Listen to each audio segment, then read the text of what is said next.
Hey guys, welcome back to First and 10 over here on Clueless Gamers. I'm your host Pete, joined as always in a sec by my co-host Brian. Guys, it's been a long time here. Almost exactly 3 months since we've done an episode. If you have been wondering where we are, totally understandable. I had no way to really write anything to you if you don't follow me on any of the other kind of streaming platforms that I have been on the last almost 3 months. My computer broke right before the divisional round was played, so that's why there was no divisional round or conference championship or Super Bowl or free agency episodes. None at all. The computer completely busted.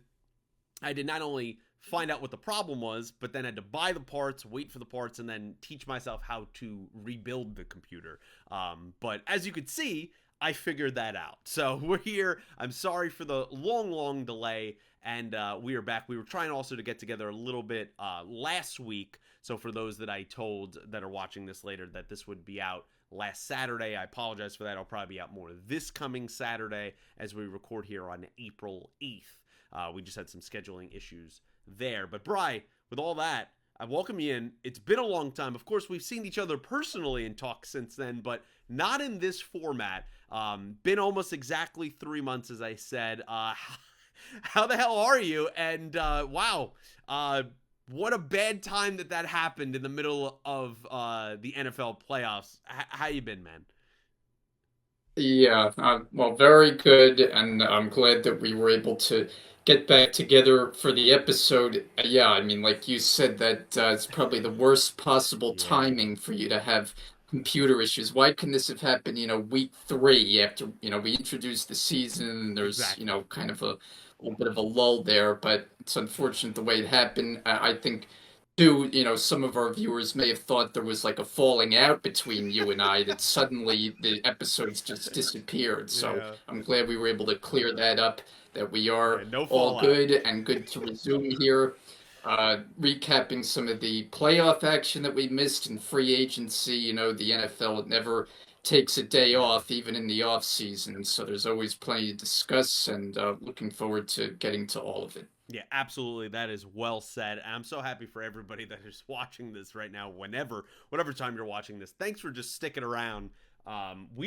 This was ironically, and Brian and I talked about this months ago, like this was our best, most consistent season. Even though I feel like Brian and I's schedules are even crazier than ever, we only missed 2 weeks the entire season.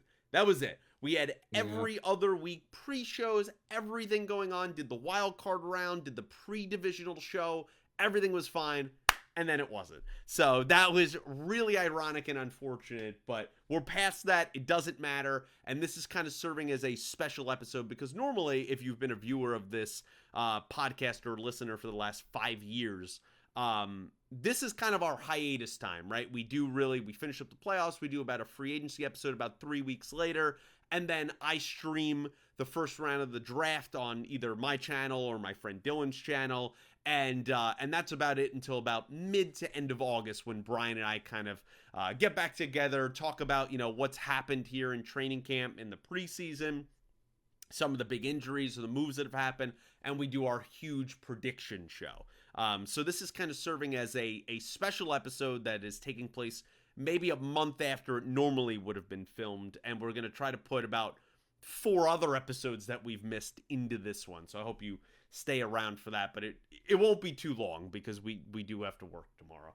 But Bri, let's get into very outdated, very way past when it happened. 2 months later, the Super Yeah. Bowl happened, Bri. And the Eagles played the Chiefs and romped them 42-22, but that Yeah. score does not do it justice. This game was well over. They were pouring Gatorade on Sirianni before the Chiefs even scored a touchdown. So like this game was well over. The Chiefs just kind of made it, a little bit of a game at the end when even all the starters are out. Who would have thought? I would have never thought this, that Kenny Pickett would be playing in the Super Bowl by the end of this one. Like that's how bad it got in the Super Bowl here. Very boring, very unfortunate, especially for casual watchers. There was a party over at, our friend Dylan's, as I've mentioned, everybody getting together. I think everybody was rooting for the Chiefs just because of our hatred for Philadelphia sports. And man, it was a real quiet household, really, from the middle of the second quarter on, where Dylan actually was the person that turned around to me, and he correctly said, I think this feels like the Bucks Chiefs Super Bowl, man. I think it's over. And I was like, nah, there's still time, man. Like, I don't think so. Like, these Chiefs, they've come back. You know, they've made a game of it. They did not. They did not at all. He was 100% right. Brian, on a casual kind of general level, 2 months later, what was your makings of how kind of the Super Bowl played out?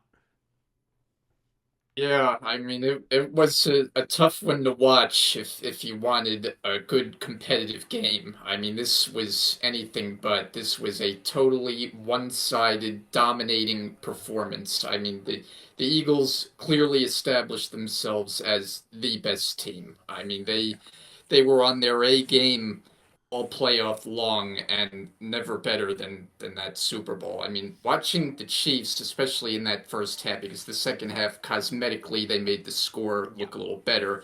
But in that first half, they were just off. I 20, mean, it 24 was nothing at half. everything Yeah. about.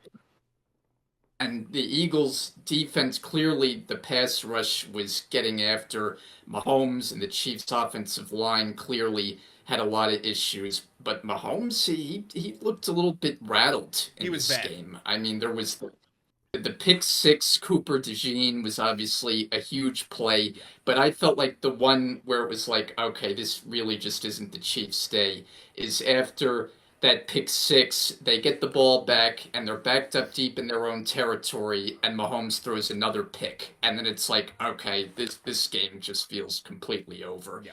and it just was one of those games where even though the Eagles, it wasn't a bad the running game, which was their calling card all Yeah. season, the amazing season from Barkley, they bottled him up. I think it was like 60 something yards he had. He didn't score a touchdown in the game, but their defense just overwhelmed Mahomes. Hurts played a very efficient game, and just top to bottom, I mean, they controlled this game. It was never really in doubt, and unfortunately ended up being kind of a dud of a game, which you don't like to see because it's the Super Bowl and you hope for a good game. But hats off to Philly. I mean, they earned it. They were outstanding. Yeah, I think focusing on the Philly part is well done by you because they deserve all the flowers. They were the best team. A lot of people throughout the season really doubted them.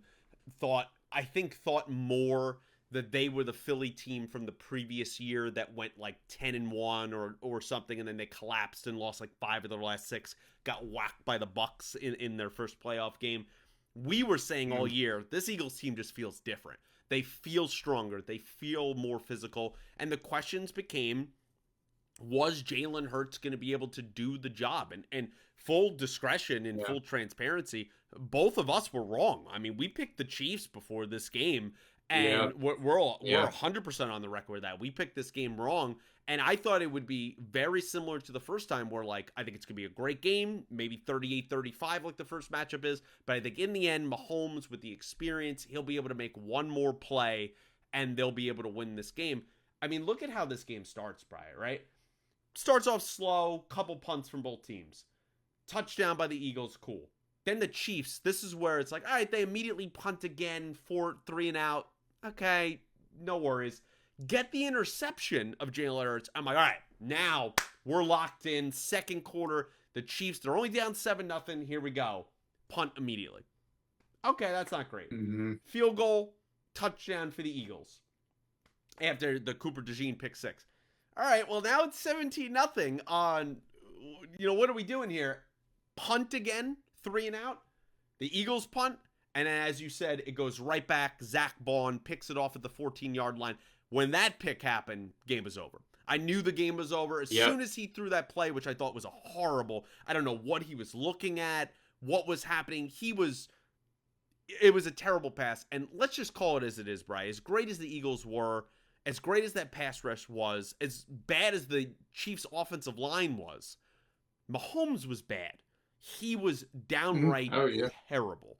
And it was the first, I feel, bad playoff game of his career, which is, hey, hats off to him that he's played this many playoff games and it took to this one to really have a stinker. But he was downright putrid. He looked lost. He looked scared. dare I say, and I don't think he was, but this is how it came off, he looked ill prepared. It's like he didn't know what coverages they were running or how they were rolling over coverages or the audibles that they were making. He was completely flummoxed throughout this game right in the beginning. And for all the talk of, oh, he's going against Vic Fangio, he's 8-0 against him, all this stuff, Vic Fangio took Mahomes to school, case closed, and it was a wrap early on. Yeah, and it's a bit shocking to see the Chiefs play that poorly Yeah. because under Andy Reid and with Mahomes at quarterback, you just don't see those kind of games. I mean, we've seen some games where it's like they look a little bit off, and remember, that was kind of the narrative all season long that something just didn't quite seem right with this team, but yet there they were, hardly losing during the regular season, getting to the playoffs, and so then it just felt like, okay, here they go again. They're just gonna pull it off again, where they don't feel like they're at their best, but they get through the AFC in the playoffs. They knock off the Bills, and yeah, the Eagles will be a tough opponent, but Mahomes is just so good in these games. That was kind of the feeling going in, that most people favored Kansas City, but I think Philly proved, they were the better team. They were the better Yeah. roster, top to bottom, and it was their year. I agree with you. Like, I had questions. Could Jalen Hurts stand up in that moment and put a game like that together? And Nick Sirianni, as a head coach Yeah. who's had his share of shortcomings, but they answered all the questions, and they knocked off the guys who never seem to lose these big games, and that's the way it played out. Yeah, Philly this year, the 2024 Eagles, I'll remember them as one of the most unique teams I've ever watched, right? Like they have all the makings of a disaster. And I don't mean this disrespectfully. I'm just saying this is how I feel. Like looking throughout history, even the last 30 years, let's say, teams that have head coaches screaming at fans, fighting with players, players fighting with each other, reports coming out from players that go on IR and Brandon Graham talking about, oh, the quarterback and the wide receiver, they don't even talk to each other. They don't even like each other in between Jalen Hurts and A.J. Brown. A.J. Brown reading books on the sideline, clearly looking Yep. frustrated. All of these things happening. The Barkley amazing season in his first year coming over from the Giants, but then he doesn't go for the record, and there's some rumblings about, should they have not? Should they have? Different Eagles offensive linemen have different opinions on that. Didn't seem like they had any cohesion and a clear stance of how they wanted to present it. All of that happened. They changed out both of their coordinators, two brand new coordinators to start the season, and somehow they ended up just being the best team. It just was this dysfunctional melting pot that just worked. And they remind me of one of those dysfunctional families that they might fight with each other, from the image on the outside, from people on the outside, they don't look like they look dysfunctional. They don't look like they work at all. But for them, for that city, it just worked. And somehow they were able to band together, rely on the immense talent that they obviously had, and they deserve the props for that. It's just one of the most unique teams I think I've ever watched. Yeah, I think that's an interesting perspective, and obviously they were carried a lot of the way by Barkley's Yeah. brilliance. I mean, just what a season! Easily one of the best by a running back ever, and was great in the playoffs. Didn't have a great Super Bowl, but I mean, obviously they don't get to this spot without the season that he had. I mean, he was just remarkable. And the thing I'll say about Jalen Hurts, that guy is mentally tough. Oh, yeah. And that goes Absolutely. back to his college days. You talk about a player who was benched in a national championship game Yeah. and was able to come back, transfer, have success somewhere else, and have his share of ups and downs as a pro with the Eagles. But he, is a guy who can handle the adversity, and he had his moment without any question. Yeah, for me, is he the upper echelon quarterback? No. And I think people that were doing that was kind of prisoners of the moment. He, for me overall, he's not better than Mahomes or Lamar or Josh Allen or even Joe Burrow. And I understand that might make some Eagle fans crazy, but like Joe also did get to a Super Bowl. You saw the season he had, even though they didn't make the playoffs. Those guys are just on another level when you watch them. But he's easily in that second tier of quarterbacks. He's easily top 8 in the league. Like, he is aided by his team, sure, but he also is the identity of his team, whether it's rushing or passing, and he deserves a lot more credit than maybe I've been giving him, and that I think the general media and the kind of football watching audiences have given him. Besides Eagle fans, like, he deserves that praise. He steadied the course when all of this is going on, and just the potential turmoil and collapse that a team could have coming off a season where they exactly had that happen to them, and to put it together, to have that season, to plug and play an amazing player like Barkley. I just thought it was a fantastic way for them to culminate in their second ever franchise championship. Wow, what a ride. And both teams feel like they're in different places, the Chiefs and the Eagles, going into this next season. I definitely have a lot more questions about the Chiefs going into this season, and we'll talk more about that in the free agency part. But hey, hats off to the Philadelphia Eagles. They deserved it, and they are this year's 2024-25 Super Bowl champions. Brian, any other things that kind of stood out to you in the playoffs before the Super Bowl? I mean, you could say no. I mean, I know it's been 3 months at this point, so this is very old news. But was there any moment, player, Well, anything you wanted to talk about, or do you just want to move on? I mean, the NFC title game, not much to discuss. No. The Phillies scored, what, 50-something Yeah, points. it was a Barkley blowout. ran all over the place. They crushed Washington. You give Washington tremendous credit. I mean, Absolutely. what a season behind a rookie quarterback and a first-year head coach there. But they were not up to the task, No. and that was a complete runaway. The AFC game was a lot more interesting, Very good. as we expected it to be.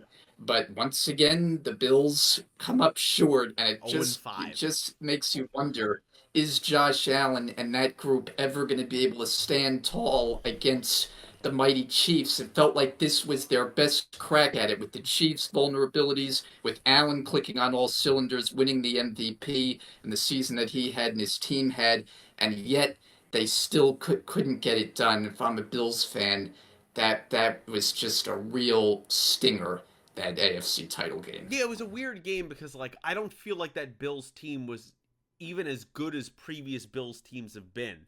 But it somehow felt like, could this be their time? At the end of the day, I think we both picked the Chiefs. So, like, we didn't have any belief that they would actually win the game anyway. But some point mathematically, you would imagine Josh Allen, Lamar Jackson, all these guys are going to get over the hump.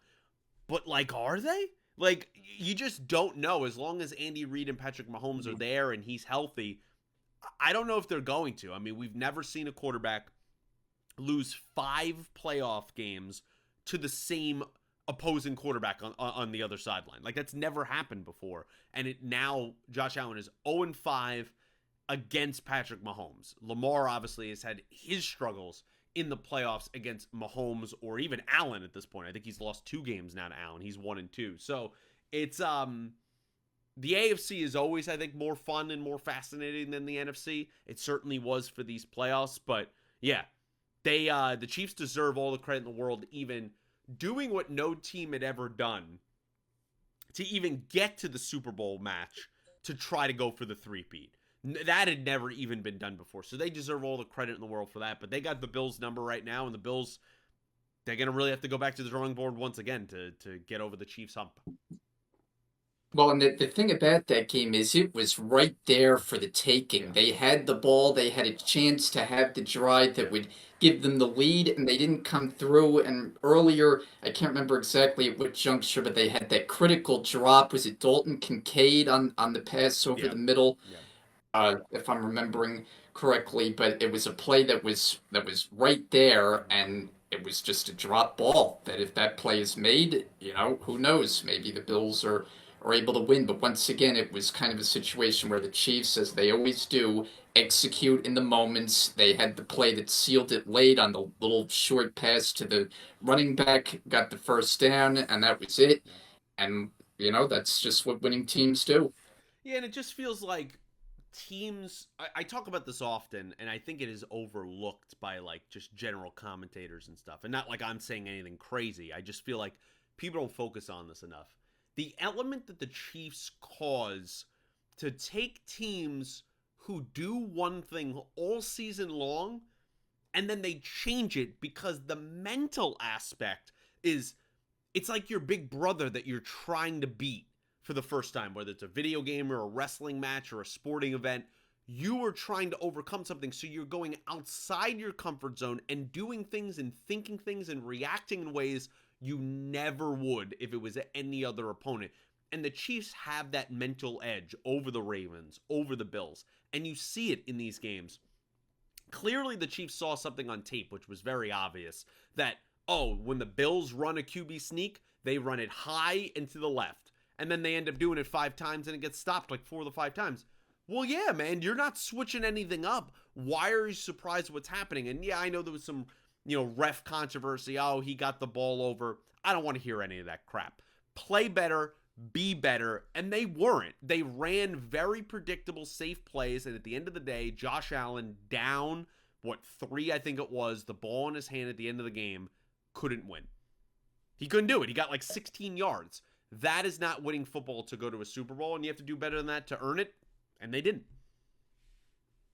And real quickly, I just want to touch on this other game because I think it's notable. Backing up to the divisional round, and the Ravens went into Buffalo, and the way the end of that game played out with Mark Andrews. Oh boy, gotta feel sick for him. I mean, that sick for him, man. That was just. It just felt like the easiest of plays. They had it. Yeah. Right there, it's easy toss Jackson to a short-handed tight end, and he just I couldn't believe it. And also, before the 2-point conversion, he fumbled it. So, like, that also happened too. You never see those moments, and it just feels like the Ravens in these playoff games, turnovers find them. Yeah. Lamar, too. He had a key fumble in the first half of the game. I think he had a pick as well. He wasn't at his sharpest, and once again, they come up short. And my final thought is, talk about the Eagles Super Bowl run. The team that had the best chance to beat them, it was your team. Yeah, that the Rams lose that game in the divisional round. I think it was 28-22. And I won't lie to you or the audience, that game took me like a solid week to really like get over.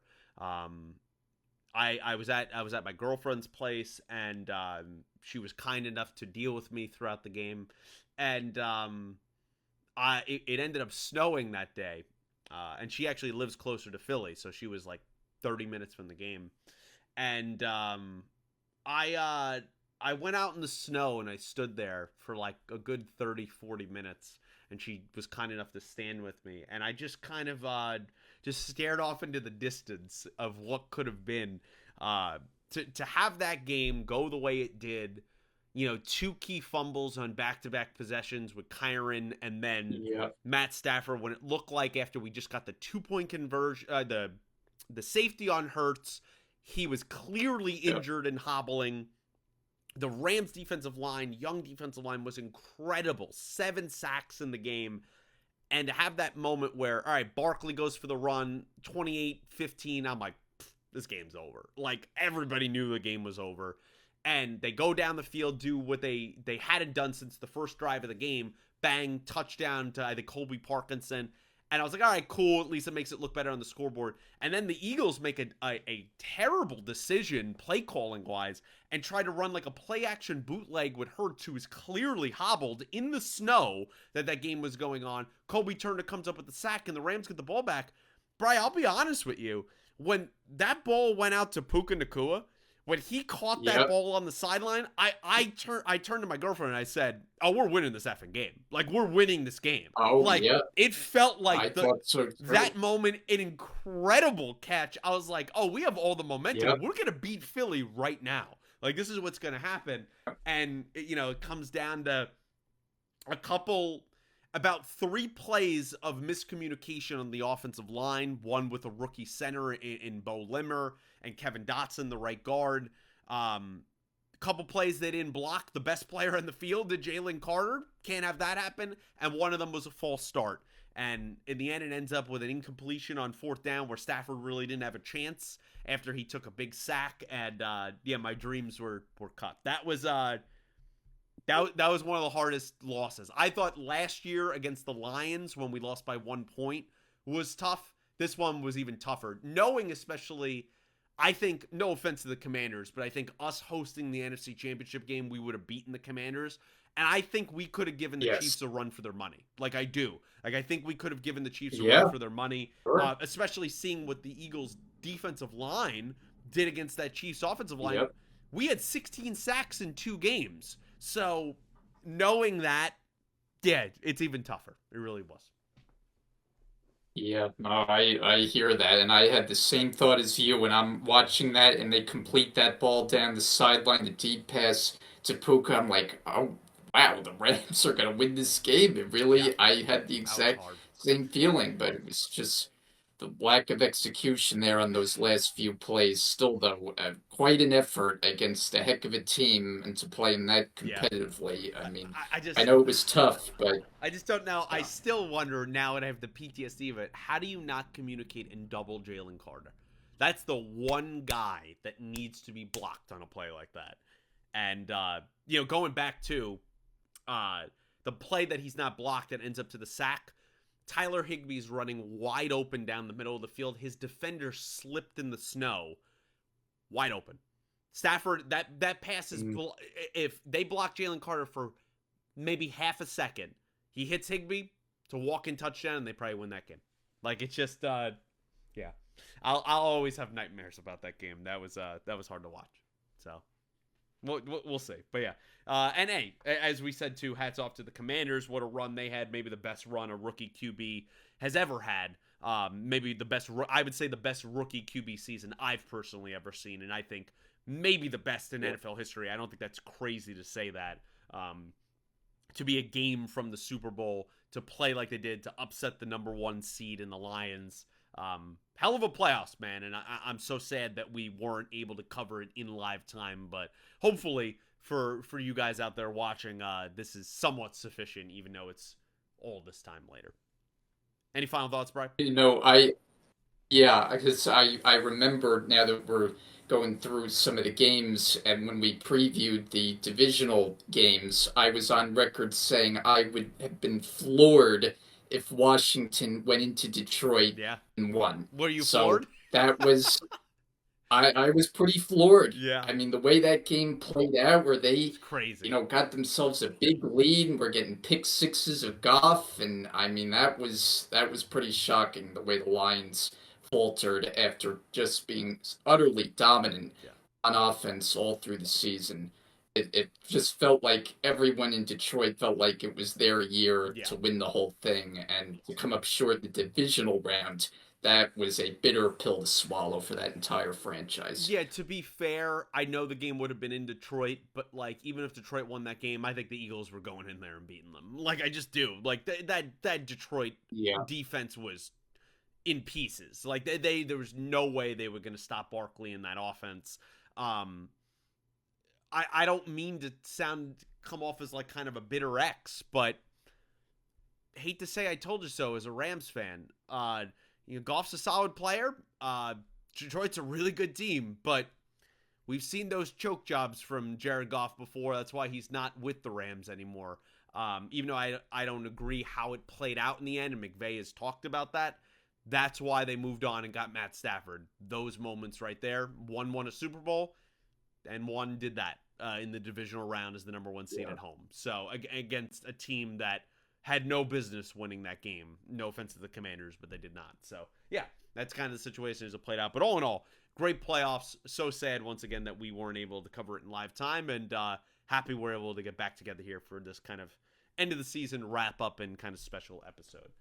Brian, let's jump over to free agency. And there's some few points. Of course, we can't talk about everything, but let's talk about a couple points here in free agency. And also, I'll make as a quick point for those wondering, hey, Pete, this is an NFL show. I should have said this at the top. Why are you wearing a Florida Gators hat? You never do that. The Florida Gators Yes. won the national championship last night in basketball, men's basketball. I'm still living that high right now, so that is why. So let me live for that moment.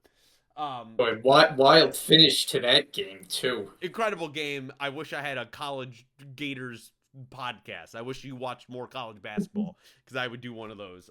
Yeah, I was going crazy. I was very emotional. Watched this team for 20 years. What an amazing thing to see. especially after all the 2010s, all the Elite Eight and Final Four disappointments. To go all the way and win that was incredibly special. So thank you for that moment, audience. I appreciate that. But yeah, back to NFL football. Brian, the big things that are there hasn't been too many insane moves in free agency, right? Like there really isn't these days. That's not usually how it works. Aaron Rodgers, as we speak right now, still a free agent, probably will sign with the Steelers, but who knows? I mean, he's Aaron Rodgers. Maybe he's on another darkness retreat. We don't need to waste time talking about him until that happens, right? But let's talk about something local here, Bri, as you wanted to. And we'll start with the New York Jets. Your Jets, 2 years, $40 million to Justin Fields. That is the way that they go with the new regime that they are having in there in New York. New GM, new head coach in Aaron Glenn, and a new quarterback over there. As the resident Jets fan here, Bri, how do you feel about your team's offseason up to this point? Yeah, I think it's been fine. I mean, I wouldn't say that I get too high. I try not to get too low, even though that's easy to do as Yeah. someone rooting for this team. I've seen a lot of high marks for like the Justin Fields signing. Like people think he's going to be really good. I mean, I'm going to temper expectations a little bit. I have some questions. I have some positivity about it. I mean, I think there's clearly upside with this player. We've seen him be good at times, but I think we need to see him improve markedly, Yeah. especially as a passer. I Yeah, mean, it's accuracy all wise. well and good that that he's a mobile quarterback. He can move, he can make plays with his legs, but if you're a quarterback in the NFL, you got to be able to make plays with your arm, Yeah. and he has done that at a very inconsistent level throughout his career, starting with the Bears and last year in Pittsburgh. I think we saw kind of some ups and downs before he was eventually replaced by old Russell Wilson. So I don't think we can say, okay, the Jets got Justin Fields, now everything is great. Like, this team still is going to have a Yeah. lot of questions. Yeah. I mean, I think he can be solid, but I think some people feels like are getting a little too excited, As getting they too do. ahead of this move.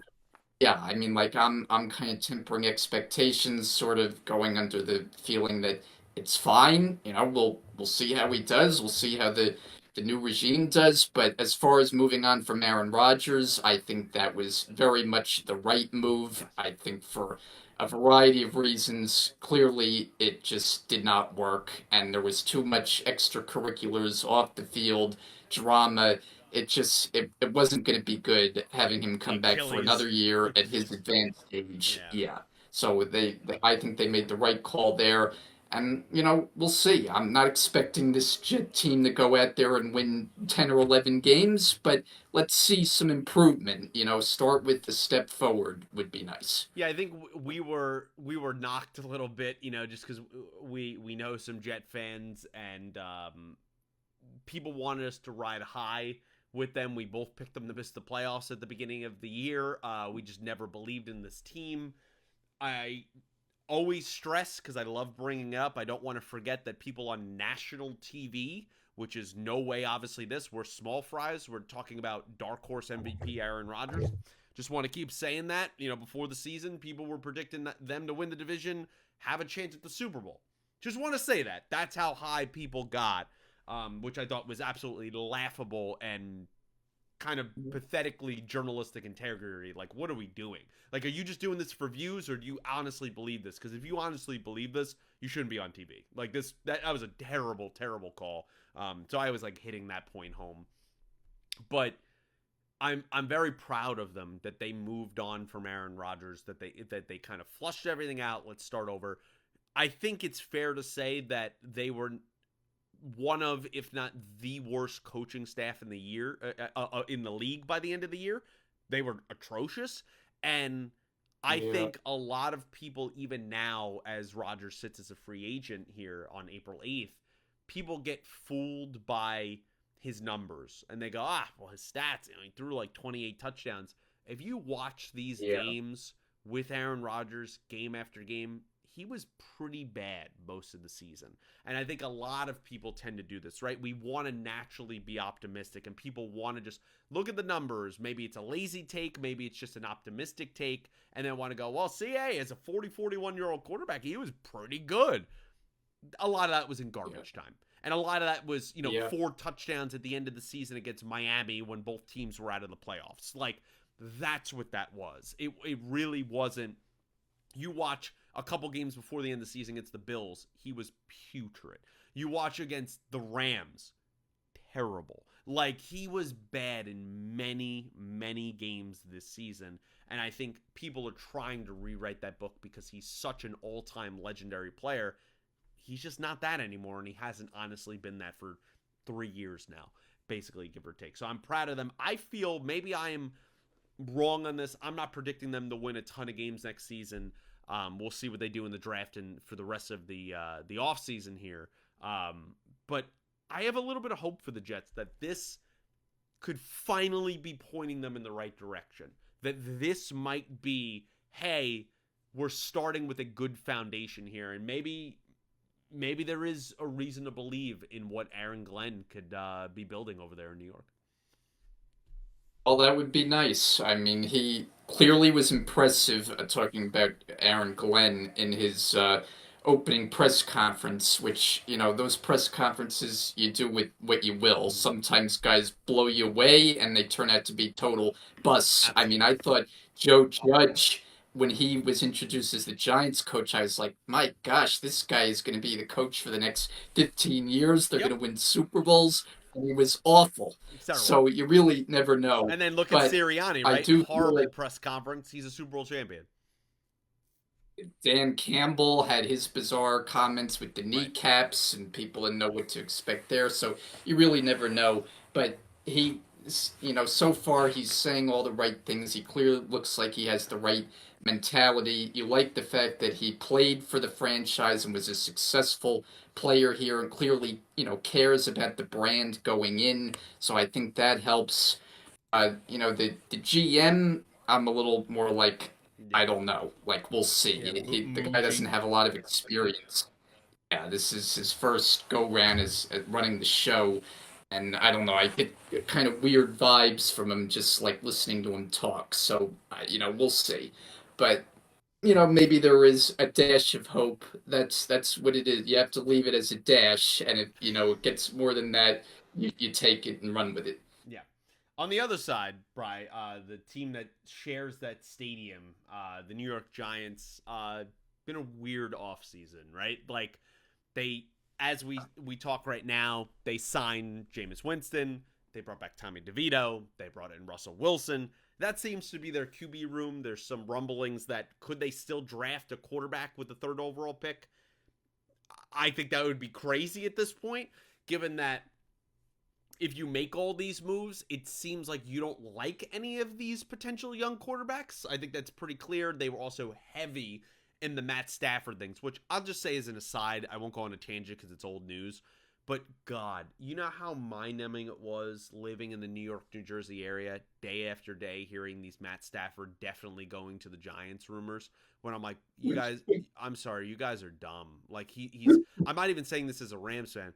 He's not going to the Giants, man. Why would he go to one of the worst teams in professional football over the last 10 years to end his career and not leave the Rams? It was just a contract thing that he was trying to grandstand. He went out, seeing if he could get a better deal. Shocker, he couldn't, and he came back. So that was very annoying to listen to day after day after day.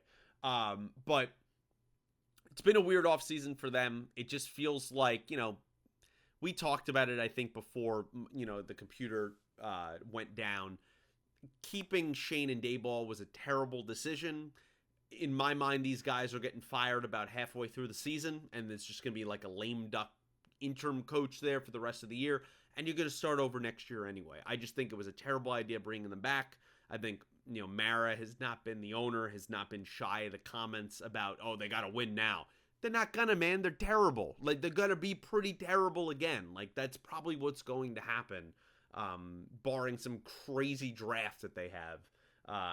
I'm really bewildered, but not shocked, because the last decade they've been a poorly run franchise. I mean, what'd you think of it?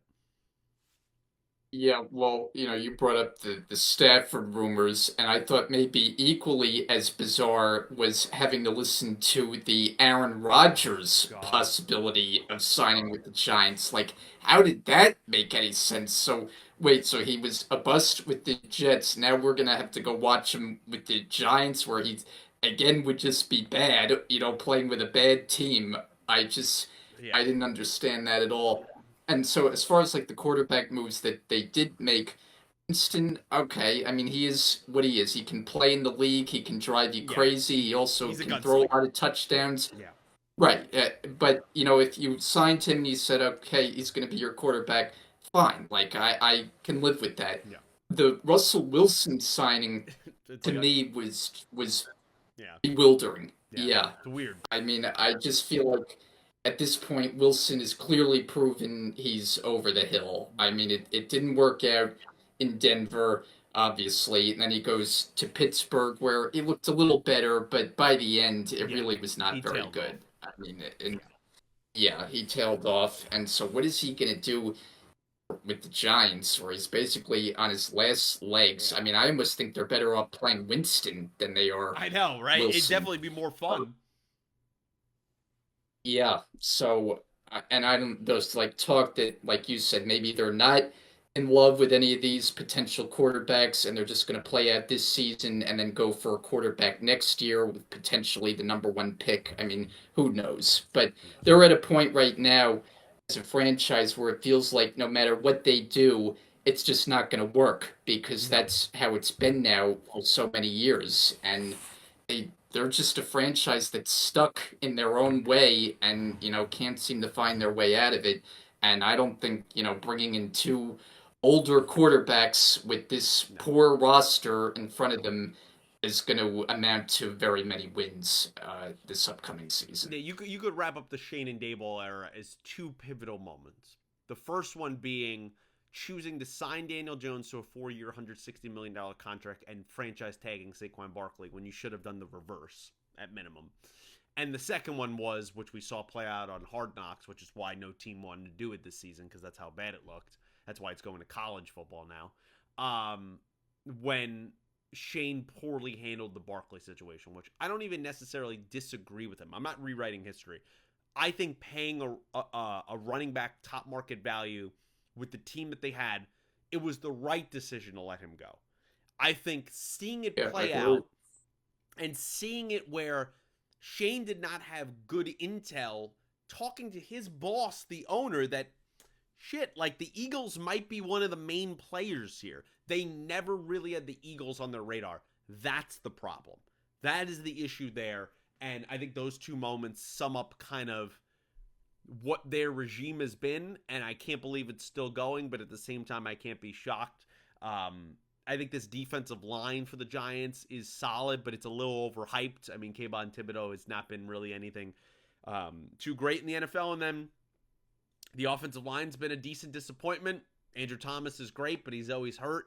I just think there is a lot more holes on this team than Giants fans are willing to admit, and they are going in the wrong direction. I just say, as before we get off them, I think I was looking at NFL.com here.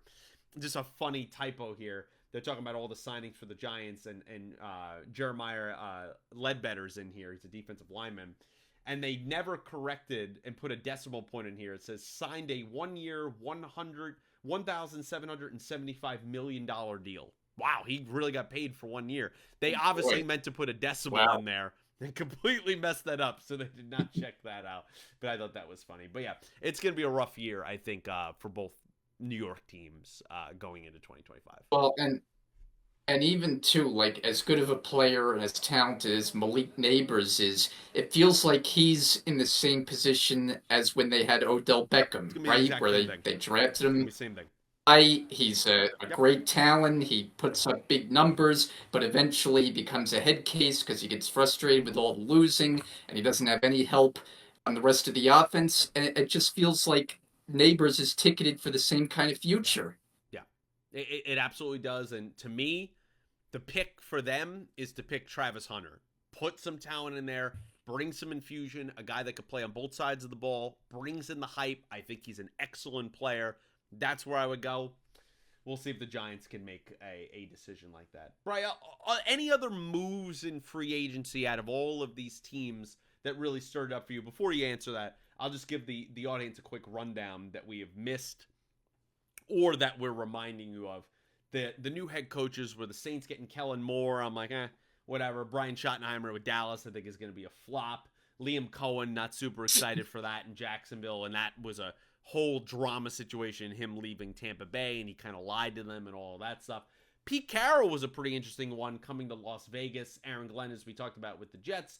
Ben Johnson, I like that hire there with the Bears. Mike Vrabel with the Patriots, which was to be expected. So that's your new head coaching carousel as it has gone on there. But any of that or any other player moves that stand out to you here for free agency? Not a ton of crazy shockers.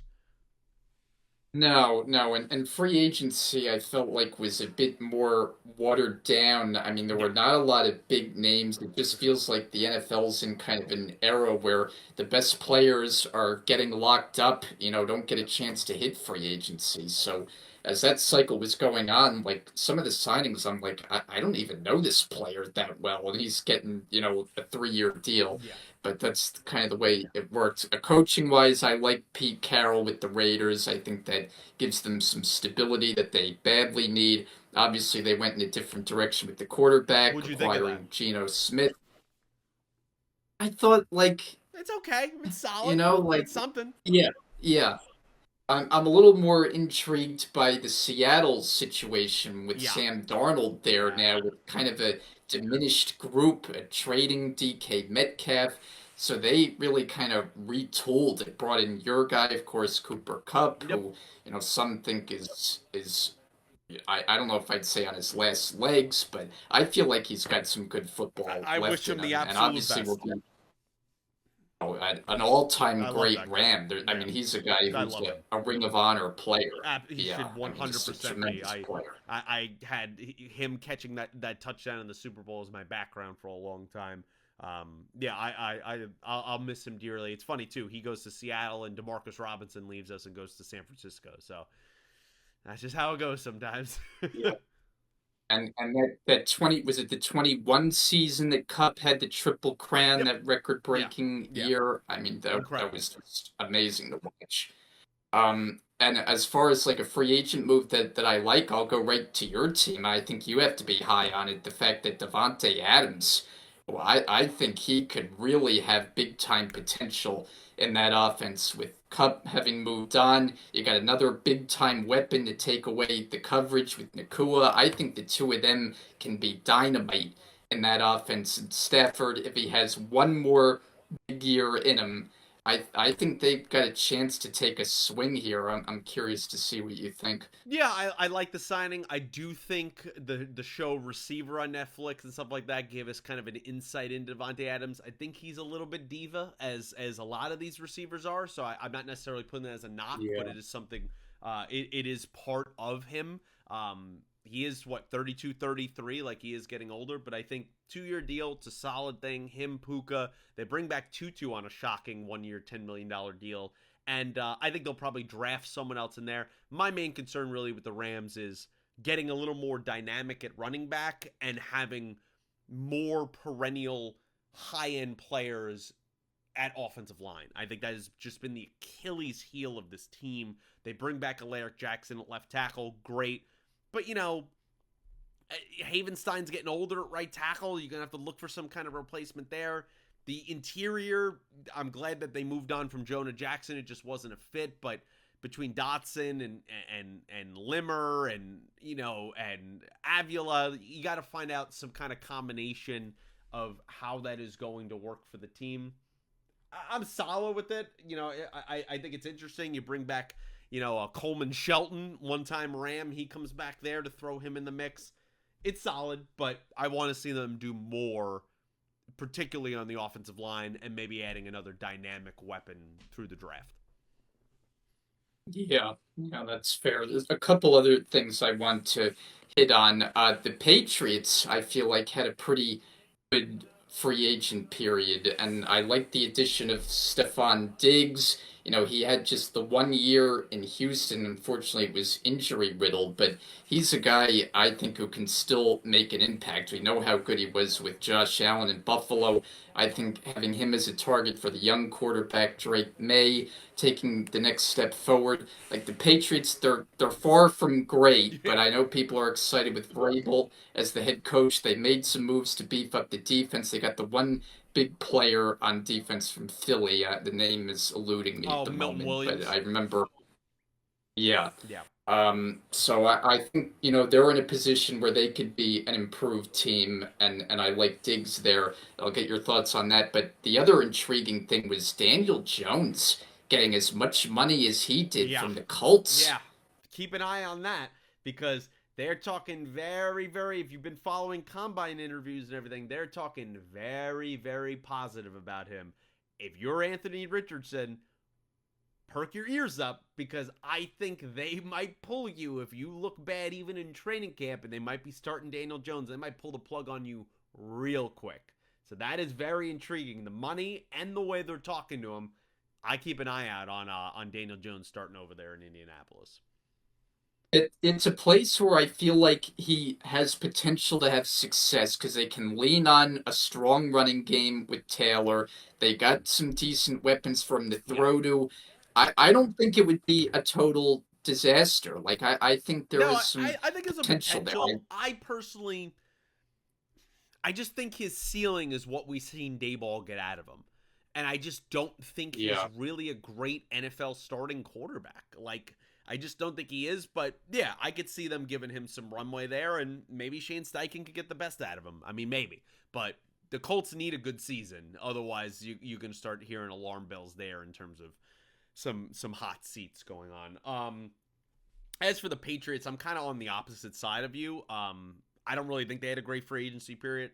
I think they overpaid for a lot of guys. Milton Williams at the top of that list. I think the Stephon Diggs move felt very convenient, but also desperate. Both parties were very desperate. And coming off a major injury, he's like 32 years old, I believe, somewhere 31, 32, something like that. I think Diggs hasn't had a great year in like 2, 3 years now. I'd be a little trepidatious on that. They need to definitely get some offensive weapons in the draft. I don't know if they're going to do that because Vrabel is, of course, a defensive-minded head coach, but we'll have to see. I think they have a very easy schedule next year. I know they're a very popular betting pick to win 8 or 9 games. I'm not that high on them. But I definitely I like the Vrabel hire. I do believe in Vrabel. I don't think he is overrated, but I think some of these moves have been a little bit, hey, we have over $200 million and we need to spend it. Let's just give it to everybody. How about Debo Samuel landing in Washington on the trade? Yeah. That was an interesting move too. It just seemed like he fell out of favor in San Francisco. I mean, he had Yeah. a couple big time years there, but last year it wasn't working. So he gets a new home with Jaden Daniels. I feel like that could work out really nicely for Washington. Yeah, he's a weapon, man. I mean, Debo's biggest thing is he's been injury prone, and I think that's going to continue to happen, obviously, as he gets older. But you can't doubt that when this man is in the game, he can be a game record. He's done it to my Rams many, many times. Love that move. I think they got him, too, for what was it? Something like a fifth-round pick or something. It was something super cheap. So that Niners situation there was bubbling for the last couple of years. Remember, it was a couple of years ago he requested a trade, and then they kind of worked out a contract thing, and they paid him his money. The Niners are. I like what the Commanders are doing. I think that's really solid. The Niners are an interesting other side of the coin, Brian, because I don't know how you feel about this, but like, you lose Debo, you lose Afunga, you lose Greenlaw, you know, Trent Williams is another year older. Is McCaffrey ever going to be the same? Ayuk's coming off of major knee reconstructive surgery. Parasol, of course, had basically no rookie season because of the tragedy that he thankfully survived. And then Brock Purdy got hurt again last year. That's the third season now he has been hurt. What is kind of your take on the 49ers? What's kind of the pulse you're feeling? Like, they're a very popular pick right now. I don't know if you've looked at the odds. to have 10.5 is the odds right now. Many people are extremely high on them winning 11, 12, 13 games. Where are you at on the Niners? I feel like this is a franchise that's kind of at a crossroads right now that, it is a little uncertain in a lot of different positions. I mean, we don't even know about Purdy's future. They say they're going to sign him to an extension, but that's going to cost you, Tons. 55, 60 million, Yeah. which, Purdy, I think any football fan would tell you is a good NFL quarterback, but is he a quarterback that you're going to pay that kind of dollars No. to? That's the problem.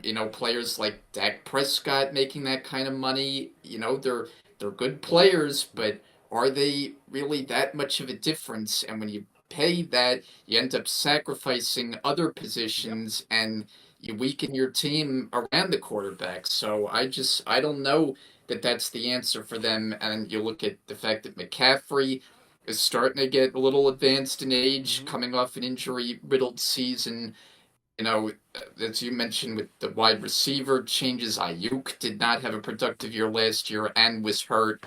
So they clearly need more than just George Kittle. Yeah. And He's getting older too. defensively, there's have lost some players in free agency. So no, I cannot say going into this year that I would pick them to be a high winner this year. I feel like they're a lot more at a crossroads. Yeah, I think we've always been lockstep on Brock Purdy. 2 years ago, when we were having to deal with the ridiculous MVP conversations, I thought I was like, I understand why people are having these conversations, but at the same time, like, open your brain. Like, you really think this guy should be MVP of the league? Like, come on now. And, like, look at the team around him. Look at the way he is playing. It was clearly ended up being Lamar Jackson. They played each other head to head. Lamar smoked him. Like, so we seen how that was going to go. Do I think he's a solid player? Absolutely. Do I think he's a top 12 to 15 quarterback? 100%. But this is just the going market. He's going to get paid 60 or more million dollars a year. That's just what's going to happen. Crazy. And it is going to kill their team. We've already seen it. I'm loving it as a Rams fan, of course, but just trying to be, objective and unbiased in the situation. The Niners, these bills were going to come due. They've been pushing money for years and years. They've been great all of these years for the most part. They've had 2 Super Bowl runs. It just hasn't. They haven't got over kind of the Chiefs hump, and now the bill feels like it is going to come due. I think they're going to be solid next year. I mean, we'll see how the draft plays out in the rest of the offseason, but to say that they're going to win 12, 13 games, I just think is a little bit of lunacy. And I think it's us, oh, hey, they kind of have a weaker schedule, whatever it is, third place schedule. So they're going to be awesome. I'm like, I pump the brakes on that, considering that this team is very injury prone. Kittle's had injury prone issues. Ayuk, Purdy, obviously huge. Trent Williams getting older. McCaffrey has had massive injury issues his entire career. Nick Bosa has had major injury issues. I would just pump the brakes there on that situation. Um, yeah, that's kind of for me. I mean, the Sam Darnold move, don't really love it. Feel like Seattle is kind of doing a retooling year. I think don't love there. You ship out Metcalf, you cut Lockett, you bring in Darnold. Their offensive line is still in flux there. I don't love a lot of the moves that have gone on there. The Chiefs, they were kind of strapped by the cap. They have to get rid of Joe Tooney. They bring in, the backup from the 49ers. I think Jalen Moore or something is the left tackle, something like that. Don't really love their offensive line situation. They really have to do something in the draft, so that's not a great situation for them. Thought the Bears had a solid offseason of kind of the pickups that they made. They rebuilt literally 1 to 5 of their offensive line, Joe Tooney being one of those pieces. So that's kind of like my main takeaways when I think about free agency. You have any other final thoughts?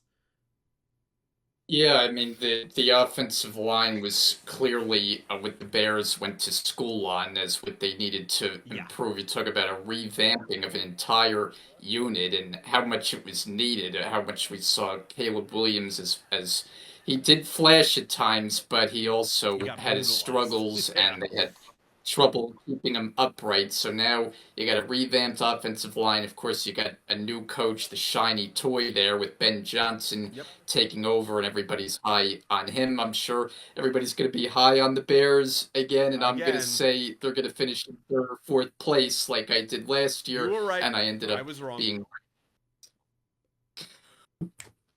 Yeah, I think that was a good synopsis, pretty much of running through the main things between the playoff games and then the free agent period. I think we got it all covered. Yeah, and I'm fascinated to see how the Eagles kind of replenish They lost a few key defensive guys. I'm interested to see how they, maybe they go back to the Georgia well again. That kind of seems like all these amazing players somehow fall to them. That's always how it goes. But yeah, Brian, I will say, just to kind of wrap it up, probably the last time we're doing this show till the end of August. Uh, it's weird because we had so much time off, but this would normally be kind of our wrap up show thing. 5 years, half a decade. We just finished.